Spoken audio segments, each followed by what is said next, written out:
A'udzu billahi minasyaitonir rajim. Bismillahirrahmanirrahim. Wa qala ar-rasulu ya Rabb inna qaumi ittakhadhu hadzal qur'ana mahjura. Tadi ada pertanyaan, ngapain katanya jauh-jauh dari Kalimantan Selatan pindah atau hijrah ke Jawa Tengah. Nah, ala Ja'far Al-Husain ini tidak kayak gitu, tapi tersesat, astagfirullah. Suatu ketika Imam Abu Hanifah pernah ditanya oleh seorang, kalau setan terbuat dari api, maka apakah dia akan tersiksa di neraka? Sementara neraka sendiri berisi api yang membakar. Pertama, apa hukum menggunakan penglaris agar masjid menjadi ramai dikunjungi? Nah, ini pertanyaan yang geleng-geleng gitu. Ada lagi pertanyaan dua yang agak menyeleneh bahkan. Apa hukum melakukan sholat setelah sholat kemudian clubbing atau dugem katanya? Jawabannya itu juga mungkin nanti kita akan tahu nih. Apa hukum menjual ginjal agar bisa naik haji? Nah, ini juga pertanyaan yang ketika menjual ginjal untuk apa? Untuk haji. Jawabannya dia bisa menjawab. Menurut Habib Hussein, seseorang yang menjual ginjal untuk naik haji akan gagal 2 kali. Pertama gagal ginjal, kedua gagal haji.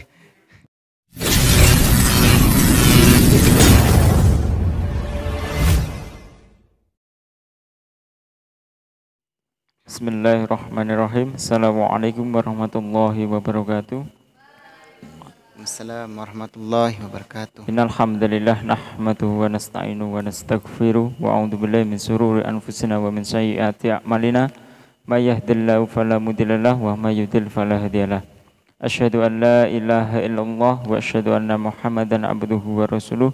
Allahumma shalli ala Muhammad wa ala ali Muhammad kama shallaita ala Ibrahim wa ala ali Ibrahim wa barik ala Muhammad wa ala ali Muhammad kama barakta ala Ibrahim wa ala ali Ibrahim innaka Hamidum Majid. Alhamdulillah, di tengah-tengah kita sudah terdapat ustadz dari lulusan Pondok Pesantren Sobron UMS ya, Tad? Universitas Muhammadiyah. Oh ya, Universitas Muhammadiyah Surakarta. Alhamdulillah, ini jauh-jauh dari Kalimantan Selatan sampai ke Pulau Jawa untuk menuntut ilmu.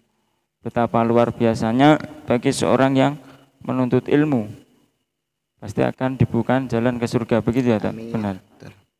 Perkenalkan, nama Ustadz yang dari Kalimantan Selatan ini yaitu Ustadz Alfian Nur. Sebenarnya di sini ditulis Nur tapi bacanya Nur. Nur. Ya.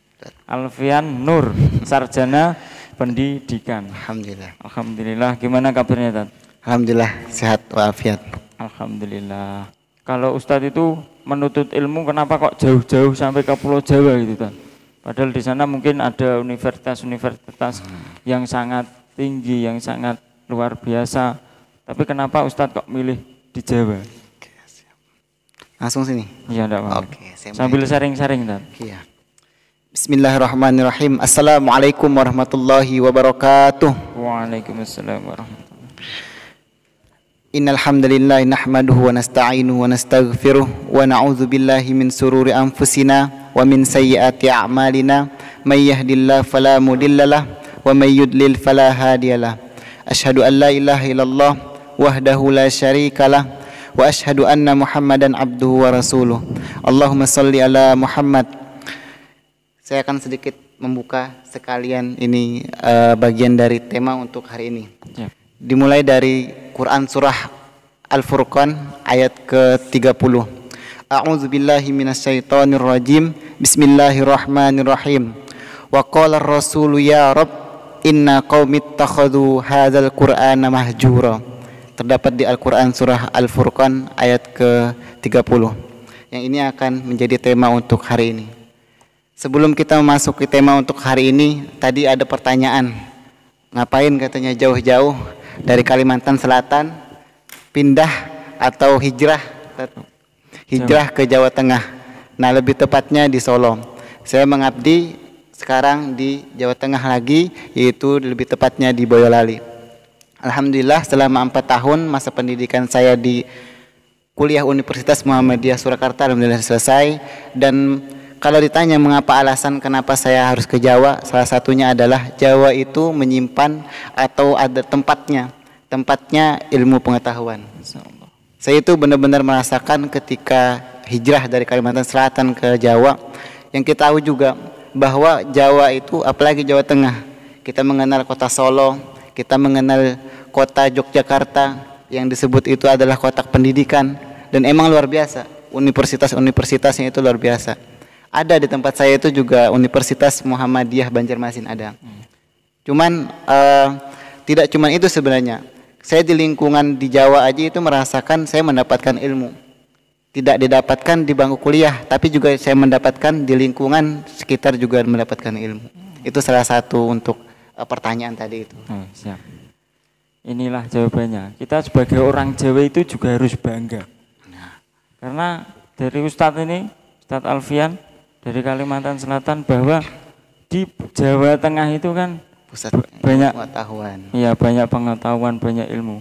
Kita sebagai orang Jawa asli, kita harus bangga. Karena ya walaupun kita masih belajar, masih tahap untuk pembelajaran, tapi kita juga harus bangga. Karena sudah ada pengakuan dari jauh-jauh dari Kalimantan Selatan ke Pulau Jawa yaitu Jawa Tengah, itu bahwa Jawa itu banyak akan ilmu. Seperti itu, Pak. Baik, saya melanjutkan. Saya sebenarnya mau mengangkat salah satu, saya baru saja tadi membaca salah satu artikel yang ini sebenarnya berhubungan juga dengan pemuda. Ketika kita pengen berhijrah, ketika kita ingin mungkin menyiarkan agama Islam, ada saya terinspirasi dari salah satu YouTube, yang itu adalah salah satu YouTuber, yaitu adalah Husain Jafar Al-Hadar.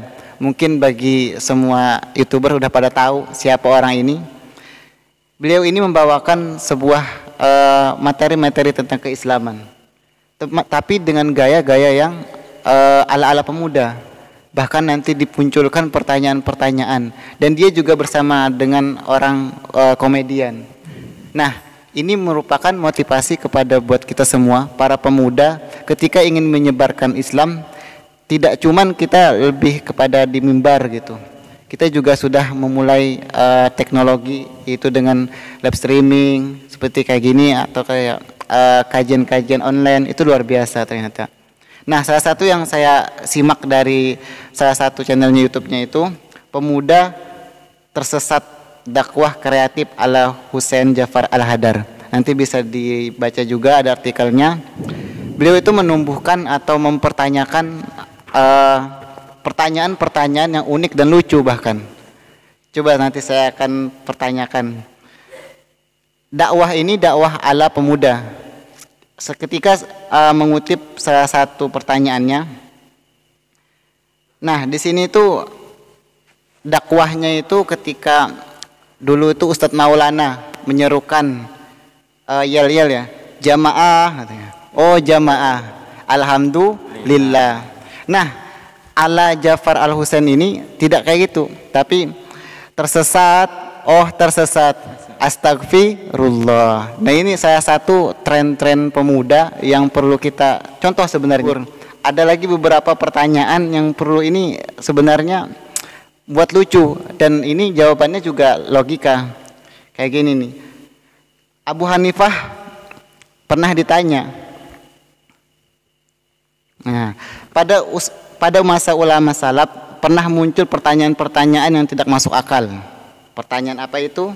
Pertanyaan ini bukan tentang hukum syariat, namun pertanyaan filosofis. Misalnya, suatu ketika Imam Abu Hanifah pernah ditanya oleh seorang, kalau setan terbuat dari api, maka apakah dia akan tersiksa di neraka? Sementara neraka sendiri berisi api yang membakar. Nah, ini pertanyaan yang diaturkan kepada Abu Hanifah. Menghadapi pertanyaan tersebut, Abu Hanifah menjawab dengan cerdas. Ini orang Islam harus tahu juga nih. Dia menampar orang yang bertanya. Sang penanya protes. Kenapa saya ditampar ya Syekh? Apa salah saya? Abu Hanifah berkata, kulit pipimu itu terbuat dari apa?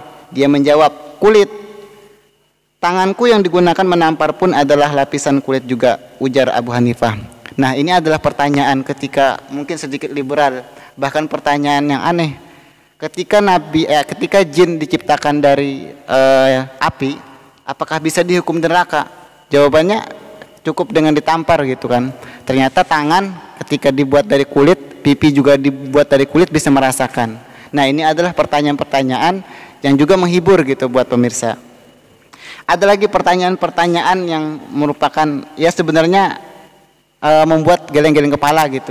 Yang pertama, apa hukum menggunakan penglaris agar masjid menjadi ramai dikunjungi? Nah, ini pertanyaan yang geleng-geleng gitu. Saya ulang. Apa hukum menggunakan penglaris agar masjid menjadi ramai dikunjungi? Nah, biasanya ini penglaris ini digunakan ketika berdagang, biar pedagangnya itu ramai. Ini tapi dipertanyakan untuk masjid. Ketika masjid menggunakan penglaris, apakah boleh gitu? Jawabannya ada. Pertanyaan yang sesat bukan. Menanggapi pertanyaan ini, Habib Husain menjawab dengan singkat, dakwah bukan, syirik iya. Artinya tetap jawabannya adalah syirik. Kenapa? Nah, tentu saja menggunakan penglaris untuk tujuan apapun merupakan bentuk kesyirikan. Ada lagi pertanyaan dua yang agak menyeleneh bahkan. Apa hukum melakukan sholat? Setelah sholat kemudian clubbing atau dugem katanya. Jawabannya itu juga mungkin nanti kita akan tahu nih. Lagi-lagi pertanyaan ini membuat orang tidak habis pikir. Menurut Habib Husain, kalau kita sholat lalu clubbing, maka pahala sholat kita akan hilang oleh perilaku dugem yang dilakukan setelahnya. Jadi ada pertanyaan-pertanyaan yang membuat kita itu ya kayak bergeleng-geleng gitu. Satu lagi yang saya akan angkat pertanyaan ini. Pertanyaan yang ketiga adalah, apa hukum menjual ginjal agar bisa naik haji? Nah, ini juga pertanyaan yang ketika menjual ginjal untuk apa? Untuk haji. Jawabannya dia bisa menjawab. Menurut Habib Husain, seseorang yang menjual ginjal untuk naik haji akan gagal 2 kali. Pertama gagal ginjal, kedua gagal haji. Ini untuk pertanyaan-pertanyaan atau channel-channel YouTube yang berbau dengan hiburan-hiburan. Ini ternyata luar biasa, tapi juga mengandung keislaman-keislaman. Ini adalah mungkin inspirasi buat kita sebagai mungkin pemuda-pemuda yang cinta Islam, yang ingin menyebarkan Islam dengan media apapun gitu kan. Salah satunya kita bisa bercondong kayak gini. Namun untuk tema hari ini sebenarnya saya tidak mengangkat itu, tapi ini sebagai pembuka saja. Dimulai dari ayat yang saya bacakan, wa qala ar-rasulu ya rab inna qaumi ittakhadhu hadzal qur'ana mahjura, yang terdapat di Al-Qur'an surah Al-Furqan ayat 30, yang artinya Rasul mengeluh, ya Rabb Tuhanku, sesungguhnya kaumku telah menelantarkan Al-Qur'an ini. Nah, kita ambil dari kutipan dari ayat Al-Furqan ini. Sebenarnya Rasul itu udah tahu nanti ada masa manusia itu akan menelantarkan Al-Qur'an. Menelantarkan di sini menurut tafsir Ibnu Katsir pada ayat tersebut, yang dimaksud mereka yang menelantarkan ialah apabila dibacakan Al-Qur'an kepada mereka, mereka melakukan hiruk piuk dan banyak berbicara tentang hal lainnya hingga orang-orang tidak dapat mendengarkannya. Nah, ini adalah merupakan salah satu sikap yang tidak menggambarkan sikap acuh tak acuh kepada Al-Qur'an. Sebenarnya kita sudah disinggung dari zaman dulunya. Rasulullah sudah menyebut bahwa Al-Qur'an itu bakal ditinggalkan. Dengan ditinggalkan apa? Sekarang itu mungkin Al-Qur'an itu bisa digantikan dengan musik-musik zaman sekarang. Bisa digantikan dengan lirik-lirik, bahkan mungkin yel-yel. Itu termasuk. Bahkan di tafsir-tafsir lainnya yang dimaksud dengan mengabaikan Al-Qur'an di sini adalah kita tidak mengamalkan, bahkan tidak membacanya, itu juga termasuk mengabaikan Al-Qur'an. Ini luar biasa. Salah satu buat singgungan, menyinggung kita ayat ini. Bahwa pada zamannya aja sudah Rasul itu sudah mengingatkan nih, bahkan sudah tahu Al-Qur'an itu bakal ditinggalkan. Nah, Al-Qur'an itu bukan cuma sekedar bukan sekedar seruling yang berbunyi ketika ditiup. Iya. Artinya ya kalau seruling itu ditiup berbunyi, berarti kalau enggak ditiup tidak berbunyi. Di sini kita juga bisa ya mengambil hikmahnya.